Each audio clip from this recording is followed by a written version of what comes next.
The Biden administration has set a new goal to administer 200 million vaccine doses in the president's first 100 days in office. That's double the original goal.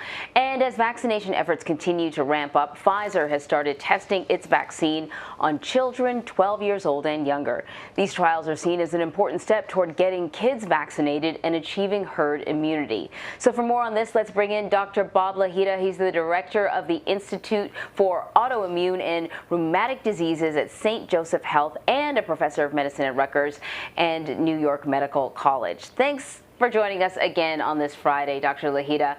What are researchers going to be looking for specifically as they test these vaccines on kids, and how will the testing be different than the trials for adults? Well, they're not going to be that much different, Anne-Marie. They're looking at different doses. You know, a patient who is an adult, say, over the age of 20 will get a vaccine with maybe 100 micrograms of the viral messenger RNA. With regard to a child, that dose may have to be made smaller. So the microgram amount is probably not as necessary as it is in adults to achieve perfect immunity. So that's what they're looking at. From 6 months to 12 years of age now, this whole population is vital, especially in schools, you know, with teachers being very concerned, et cetera. So it's going to be a really, really wonderful thing to achieve our herd immunity by having our children vaccinated. Dr. Bob, Pfizer also announced this week that it has started a clinical trial of a pill to treat COVID-19 here in the U.S. The company says the pill is a similar type of drug that's used to treat HIV and hepatitis C. What is this pill and how does it work? It's a protease inhibitor. Now, we've talked about protease inhibitors in the past with regard to HIV, as you mentioned, and the big boom to hepatitis C was to have a protease inhibitor. Protease is an enzyme or a chemical within the virus that allows it to replicate. It's actually within the cell as well that allows it to replicate and multiply. And if you inhibit that virus, that protease, you stop the replication of the virus. And going forward, you know, if we're going to have this infection for many, many years. And so a protease inhibitor would be a perfect thing to make available to a person who, say, gets this virus in a year or two when herd immunity has been achieved, but the virus is still going to be out there. So, Doctor, people who have gotten the COVID-19 vaccine have reported swollen lymph nodes in their armpit area. So we want to be clear that the vaccines are not causing cancer, because sometimes the swollen lymph nodes can be a sign of breast cancer. So some people are getting mammograms and they're seeing something very concerning on the screen, and it turns out it's really just a side effect of the shot. Why is this happening, and what do people need to know when they do go in for screenings? Well, first of all, it's a normal reaction to the presence of a foreign substance like a virus. And if the arm is, say, the left armpit lymph nodes can swell. This doesn't happen in everybody, but it happens in a good majority of people. And so when they look at the mammogram and you see those big lymph nodes, you want to first rule out cancer. So they biopsy the lymph node. And I've had a few patients who've had biopsies, and they're always benign.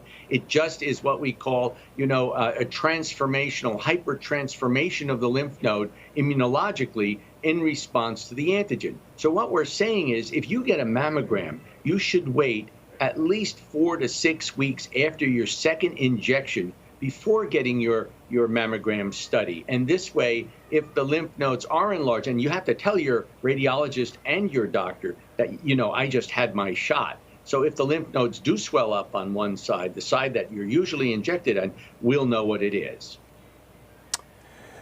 So there's also an interesting study from Northwestern Medicine, Dr. Bob, that found that most COVID-19 long haulers show 4 or more neurological symptoms for 6 weeks or more.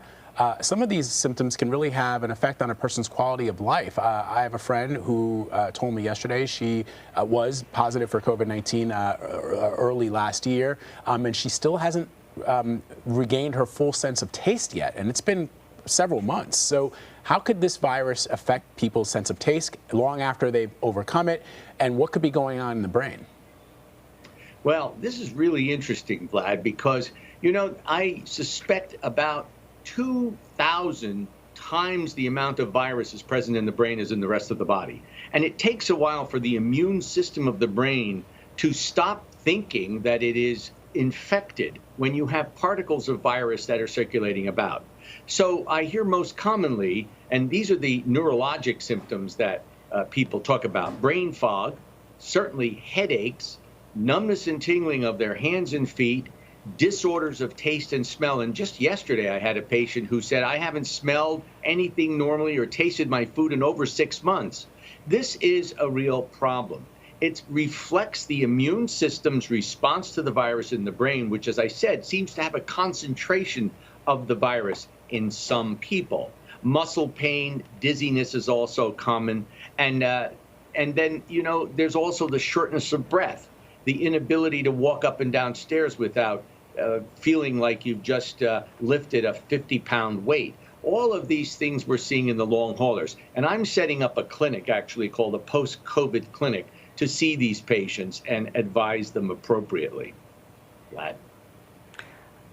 There's a nonprofit hospital group in Michigan that says hospitalizations are actually up 800% for unvaccinated adults between 40 and 49 in their state, and hospitalizations of adults between 30 and 39 are up 633%. We know Michigan is seeing a spike. Older people are being hospitalized less, however, and the group credits vaccines for that. But, what could be causing so many more severe cases of COVID-19 for sort of younger adults? Yes, Anne-Marie, well, we have the variants, and everybody talks about the variants. There's a South African variant, there's a British variant, and these variants are highly transmissible. And I suspect, this is my opinion now, I suspect that these variants are affecting younger people, as you mentioned, between the 30 and 50 age group, more commonly than the older people. And after all, 44% of people over the age of 65 have now been vaccinated, and the numbers have plummeted. Long-term care facilities have seen, or patients that are in these facilities, 7.6 million older people over 65 have been vaccinated.